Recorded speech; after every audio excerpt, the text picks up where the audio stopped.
দর্শক, অন্তর্বর্তী সরকারের প্রথম একনেক সভা শেষে সে নিয়ে ব্রিফিং করছেন শিক্ষা উপদেষ্টা। তার সরাসরি চলেছে সেখানে।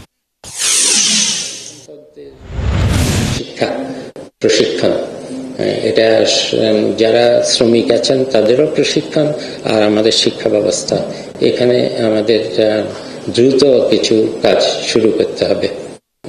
আমি এই বলে শেষ করি। আমাদের আপনারা যদি কিছু বলতে চান বলেন, আর প্রশ্ন থাকলে প্রশ্ন।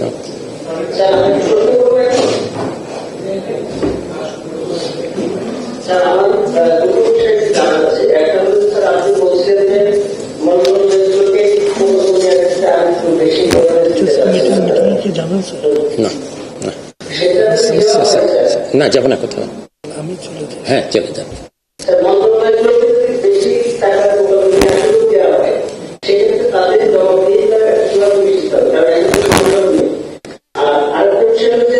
আস্তে আস্তে উত্তর দিই। এটা একদমই আমরা চিন্তা করেছি। এটা করতে হলে তো অনেক প্রশাসনিক ব্যবস্থা আছে। এখনকার প্রশাসনিক ব্যবস্থায় মন্ত্রণালয় শুধু কারিগরি সহায়তা ছাড়া আর কোনো প্রকল্প অনুমোদন করে না। আমি বলার সাথে সাথেই ঠিক জায়গাতেই ধরেছেন।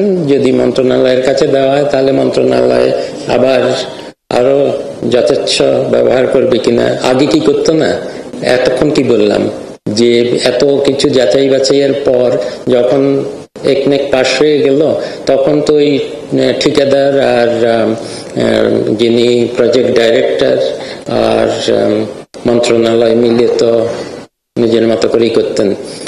আমাদের একজন উপদেষ্টা বলেছেন যে আমরা অন্তত সে ধরনের অর্থের অপচয় করব না। তো এইটুকু আত্মবিশ্বাস আমাদের না থাকলে আমরা এখানে এসেছি কেন? কাজেই